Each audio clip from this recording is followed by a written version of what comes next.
मैं डॉक्टर बप्पूराम कोहली, सह आचार्य राजनीति विज्ञान, राजेश पायलट, राजकीय स्नातकोत्तर महाविद्यालय लालसोट। प्रिय विद्यार्थियों, आज हम लोग ब्रिटिश संविधान में अभिसमों की महत्व, अर्थ, परिभाषा आदि के संबंध में चर्चा करेंगे। ब्रिटिश संविधान के अभिसमय अथवा वैधानिक परंपराएं। संविधान के अभिसमय जिन्हें मिल ने संविधान के अलिखित नियम, डायसी ने संवैधानिक अभिसमय और एनसन ने संवैधानिक परंपराओं की संज्ञा दी है। परिभाषाएं। प्रोफेसर डायसी का मत है कि अभिसमय संविधान संबंधी नैतिकता के आदेश हैं। उन्होंने इसकी पूर्ण परिभाषा देते हुए कहा है कि संविधान के अभिसमय वे रीति रिवाज अथवा समझौते हैं जिनके अनुसार पूर्ण प्रभुत्व संपन्न विधानमंडल के विभिन्न अंगों को अपने विवेकाधारित अधिकारों का प्रयोग करना चाहिए, चाहे वे सम्राट के परमाधिकार हों अथवा पार्लियामेंट के विशेष अधिकार। प्रोफेसर आग के अनुसार अभिसमय उन समझौते, आदतों या प्रथाओं से मिलकर बनते हैं जो राजनीतिक नैतिकता के नियम मात्र होने पर ही बड़ी से बड़ी सार्वजनिक सत्ताओं के दिन प्रतिदिन के संबंधों पर और गतिविधियों के अधिकांश भाग का नियमन करते हैं। उपरोक्त परिभाषा का अवलोकन करें तो अभिसमय के 3 लक्षण बताए जाते हैं जो निम्न प्रकार है। नंबर 1, अभिसमयों का स्रोत संसद की कानून निर्मात्री शक्ति न होकर प्रथाएं होती हैं। जब ये प्रथाएं धीरे धीरे प्रयोग में आते आते अपनी उपयोगिता के आधार पर प्रशासन में स्थायित्व प्राप्त कर लेती हैं, तभी उनका रूप अभिसमय का होता है। नंबर 2, अभिसमयों का पालन कानून या न्यायिक मान्यता के कारण नहीं किया जाता, वरन उनका पालन तो लोकमत, पारस्परिक सहमति और उपयोगिता के कारण किया जाता है। अभिसमयों को कानूनी या न्यायिक मान्यता प्राप्त न होने पर भी व्यवहार में अभिसमयों को कानून जैसी पवित्रता प्राप्त होती है और उनका कानूनों के समान ही पालन किया जाता है। अभिसमयों का वर्गीकरण। महत्वपूर्ण अभिसमयों का अध्ययन निम्न रूपों में किया जा सकता है। नंबर 1, राजपद से संबंधित अभिसमय। इसमें भी विभिन्न प्रकार के अभिसमय हैं। नंबर 1, सम्राट अपने मंत्रियों के परामर्श से ही कार्य करता है। नंबर 2, सम्राट लोक सदन के बहुमत दल के नेता को प्रधानमंत्री पद ग्रहण करने के लिए आमंत्रित करता है। नंबर 3, अभिसमयों के आधार पर सम्राट मंत्रिमंडल की बैठकों की अध्यक्षता नहीं करता है। नंबर 4, सिद्धांत में सम्राट को अधिकार प्राप्त है कि वह लोक सदन को भंग कर दे, लेकिन यह परंपरा स्थापित हो गई है कि सम्राट अपने इस अधिकार का प्रयोग प्रधानमंत्री के परामर्श से ही करेगा। नंबर 5, पदासीन प्रधानमंत्री के विरुद्ध अविश्वास का प्रस्ताव पारित हो जाने पर सम्राट विरोधी दल के नेता को प्रधानमंत्री पद ग्रहण करने के लिए आमंत्रित करता है। नंबर 2, मंत्रिमंडल से संबंधित अभिसमय। अभिसमय के अनुसार सम्राट के मंत्रियों के लिए संसद का सदस्य होना अनिवार्य है। नंबर 2, संसद में किसी भी महत्वपूर्ण प्रस्ताव पर पराजित हो जाने पर मंत्रिमंडल या तो त्यागपत्र दे दे या प्रधानमंत्री सम्राट को परामर्श दे कि उसके द्वारा लोक सदन को विघटन कर दिया जाए। नंबर 3, अभिसमय के अनुसार कि किसी कम महत्वपूर्ण प्रस्ताव पर लोक सदन में पराजित हो जाने पर मंत्रिमंडल के लिए त्यागपत्र करना आवश्यक नहीं है। नंबर 4, प्रधानमंत्री मंत्रिमंडल के सभी सदस्यों को अपने ही राजनीतिक दल में से ही लेता है और अपने सहयोगियों के चुनाव में प्रधानमंत्री स्वतंत्र होता है। नंबर 5, यह भी अभिसमय है कि मंत्रिमंडल यह सामूहिक रूप से लोक सदन के प्रति उत्तरदायी होता है। यदि लोक सदन किसी एक मंत्री के विरुद्ध अविश्वास प्रस्ताव पारित कर दे तो समस्त मंत्रिमंडल को त्यागपत्र देना होता है। नंबर 3, अभिसमय। संसद के 2 सदन होंगे, लोक सदन और राज्यसभा। ये बात अभिसमय पर आधारित है। सेकंड, सम्राट वर्ष भर में एक बार संसद का अधिवेशन अवश्य बुलाए और संसद के प्रथम अधिवेशन के दूसरे अधिवेशन के बीच 1 वर्ष से अधिक का समय नहीं होना चाहिए। 3, लोक सदन के अध्यक्ष के संबंध में यह परंपरा है कि अध्यक्ष पद के लिए खड़े होने से पूर्व उसे अपने राजनीतिक दल की सदस्यता त्यागनी होगी। निर्वाचन से पूर्व लोक सदन का अध्यक्ष निर्विरोध चुन लिया किया जाता है और वह जब तक चाहे लोक सदन का अध्यक्ष रह सकता है। नंबर 4, प्रत्येक विधेयक के 3 वाचन हो चुकने के बाद ही उस सदन में मतदान हो सकता है। जब 5, जब सरकारी पक्ष की ओर से भाषण हो चुका है तब विरोधी पक्ष की ओर से एक भाषण होता है। नंबर 4, लोक प्रभुत्व के सिद्धांत पर आधारित अभिसमय। कुछ अभिसमय ऐसे भी हैं जिनका उद्देश्य प्रशासक के कार्यों और निर्वाचनों के निर्णय के बीच सामंजस्य स्थापित करता है। इस संबंध में यह समय अभिसमय है कि शासन द्वारा किसी महत्वपूर्ण और विवादास्पद विषय पर उस समय तक विधेयक प्रस्तुत नहीं किया जाना चाहिए जब तक कि उसने ऐसा करने के लिए निर्वाचकों से आदेश ने प्राप्त कर लिए हों। आदेश अभिसमय की यह बात लोक प्रभुत्व के अवधारणा पर आधारित है। अभिसमयों के पालन करने के कारण। अभिसमयों का पालन निम्न कारणों से किया जाता है। जेनिंग्स का कहना है कि अभिसमयों का अस्तित्व केवल अपने लिए नहीं है, उनका अस्तित्व इसलिए है कि इसके कुछ श्रेष्ठ कारण हैं। नंबर 1, उपयोगिता। शासन व्यवस्था में उपयोगी होने के कारण अभिसमयों का पालन किया जाता है। ब्रिटेन की समस्त शासन व्यवस्था विशेष रूप में मंत्रिमंडलात्मक व्यवस्था अभिसमयों पर ही आधारित है। उदाहरण के लिए यह अभिसमय ही है कि लोक सदन का विश्वास खो देने पर मंत्रिमंडल या तो त्यागपत्र दे दे या नए चुनाव कराए। नंबर 2, ब्रिटिश जाति की राजनीतिक जागरूकता।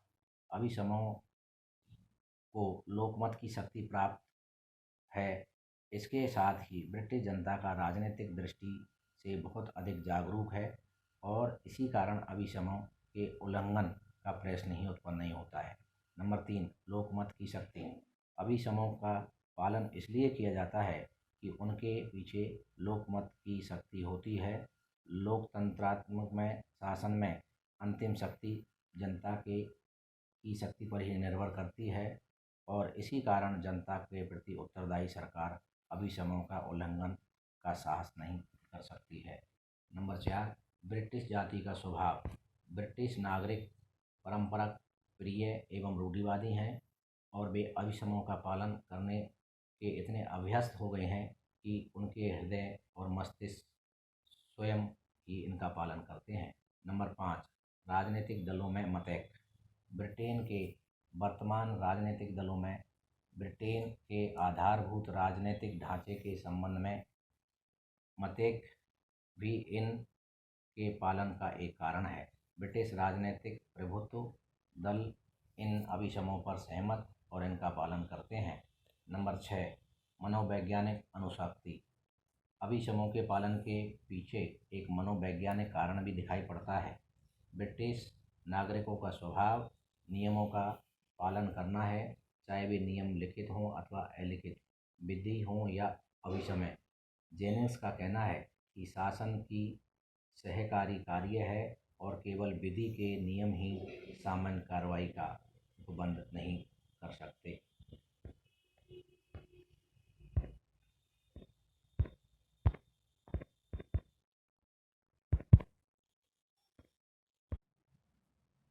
ब्रिटिश संविधान में अभिसमयों का महत्व। ब्रिटिश में अभिसमय संविधान की आत्मा ही है। ब्रिटिश संविधान में अभिसमयों का महत्व निम्न रूपों में किया जा सकता है। नंबर 1, अभिसमय ब्रिटिश संविधान के विकास में सहायक।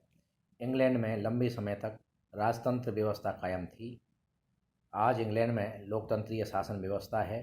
संविधान के इस विकास का कुछ क्षेत्र जहां Magna carta, petition of right, bill of right जैसे कुछ अधिकार पत्रों को दिया जा सकता है, वहां अधिकांश में राजतंत्र का लोकतंत्रीकरण परंपराओं द्वारा ही हुआ है।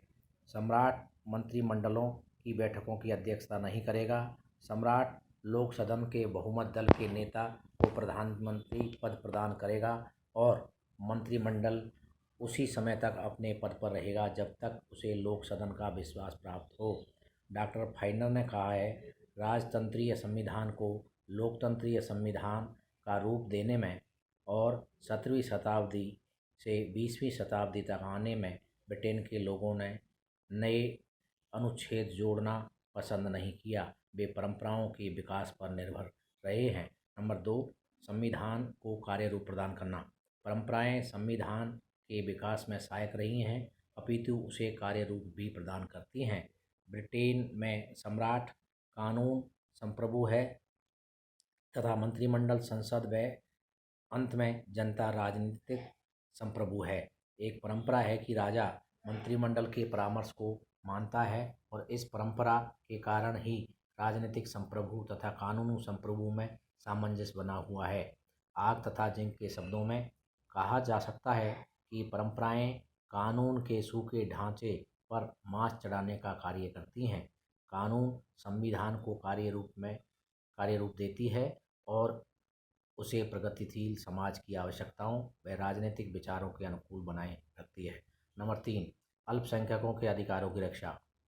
बहुत बार बहुमत का अत्याचारी शासन कहकर पुकारा जाता है, लेकिन ब्रिटेन में ऐसी स्थिति कभी भी उत्पन्न नहीं हुई है, क्योंकि जैसा कि हियर कहते हैं, अभी समय अल्पसंख्यकों के अधिकारों की रक्षा करते हैं, प्रजातंत्र जनता का शासन कहते हैं। नंबर 4, शासन व्यवस्थाओं को श्रेष्ठ रूप प्रदान करना। परंपराएं शासन को सुदृढ़ बनाने में भी सहायक होती हैं। उदाहरण के लिए यह एक परंपरा है कि प्रत्येक विधेयक के 3 वाचन होंगे, जिससे कानून निर्माण में जल्दीबाजी की आशंका नहीं रहती। इसी प्रकार इस परंपरा से कि लॉर्ड सभा की बैठकों में जिनसे वह न्यायालय के रूप में कार्य करे, कानूनी लॉर्ड को भी सम्मिलित होना चाहिए। इससे न्याय कार्य ठीक प्रकार से चलता रहता है और इस बात की आशंका भी नहीं रहती कि अनभिज्ञ सदस्य न्याय कार्य को फेल बना दे। नंबर 5, राष्ट्रमंडल तथा जनसंप्रभुता को सफल बनाना। अभिसमों ने राष्ट्रमंडल को लचीलापन देकर उसे परिवर्तित परिस्थितियों के अनुरूप बनाया है और अभिसमों के आधार पर ही राष्ट्रमंडल के सदस्यों की सम्राट के प्रति श्रद्धा भावना को बनाए रखना संभव हो सका है। जेनिंग्स कहते हैं, ब्रिटेन में जनसंप्रभुता की धारणा को सजग एवं सफल बनाने का श्रेय अभिसमों को ही प्राप्त है। कानून और अभिसमय में भेद। अभिसमों को इंग्लैंड में कानून की भांति ही पालन किया जाता है, लेकिन कानून और अभिसमय में महत्वपूर्ण भेद है। कानून और अभिसमय में निम्न प्रकार के भेद किए जा सकते हैं। नंबर 1, रूप के आधार पर। कानून लिखित रूप में होता है, अभिसमय अलिखित रूप में होता है। कानून लिखित रूप में होने के कारण सर्वविदित होता है और उन्हें सभी जानते हैं, किंतु अभिसमों का ज्ञान प्राप्त करने के लिए अपेक्षाकृत जागरूकता की आवश्यकता होती है। नंबर 2, निर्माण के आधार पर। कानून किसी कानूनी निर्मात्री सभा की इच्छा पर निर्मित होते हैं, जिसका निर्माण एक विशेष पद्धति को अपनाकर किया जाता है। अभिसमय उदाहरण या व्यवहार के परिणाम होते हैं, जब एक विशेष प्रकार का व्यवहार अपनाया जाता है और यह व्यवहार उपयोगी सिद्ध होता है, तो कालांतर में यह अभिसमय का स्थान प्राप्त कर लेता है। नंबर 3, निश्चितता के आधार पर। कानूनों में निश्चितता का भाव होता है और उन्हें एक विशेष समय में लागू किया जाता है। अभिसमय अस्पष्ट और अनिश्चित होते हैं और उन्हें लागू करने का कोई विशेष समय नहीं होता है। नंबर 4, स्वीकृति के आधार पर। कानून के पीछे राज्य की प्रभुत्व शक्ति का दबाव होता है और उन्हें न्यायिक संरक्षण प्राप्त होता है। व्यक्तियों को कानून का पालन करना अनिवार्य होता है और अवज्ञा करने पर वह दंड का भागी होता है। अभिसमय का पालन व्यक्ति की इच्छा पर निर्भर करता है और उल्लंघन करने पर व्यक्ति को दंडित नहीं किया जा सकता है। इस प्रकार कानून के पीछे वैधानिक शक्ति का बल होता है, अभिसमय के पीछे मात्र नैतिक शक्ति का। इसी कारण अभिसमय को राजनीतिक नैतिकता के नियम मात्र कहा जाता है। कानून और अभिसमय में उपरोक्त भेद मात्र सैद्धांतिक है। जहाँ तक व्यवहार का संबंध है, ब्रिटेन में अभिसमय का कानून के समान ही पालन किया जाता है। जेनिंग्स ने लिखा है कि क्या कानून और क्या अभिसमय है, ये मुख्यतया पारिभाषिक प्रश्न हैं। इनके उत्तर केवल उन्हीं को ज्ञात हैं जिनका कार्य उन्हें ज्ञात करना है। जनसाधारण के लिए इस बात का कोई नियम न्यायिक अधिकारियों द्वारा मान्य या नहीं कोई विशेष महत्व नहीं होता।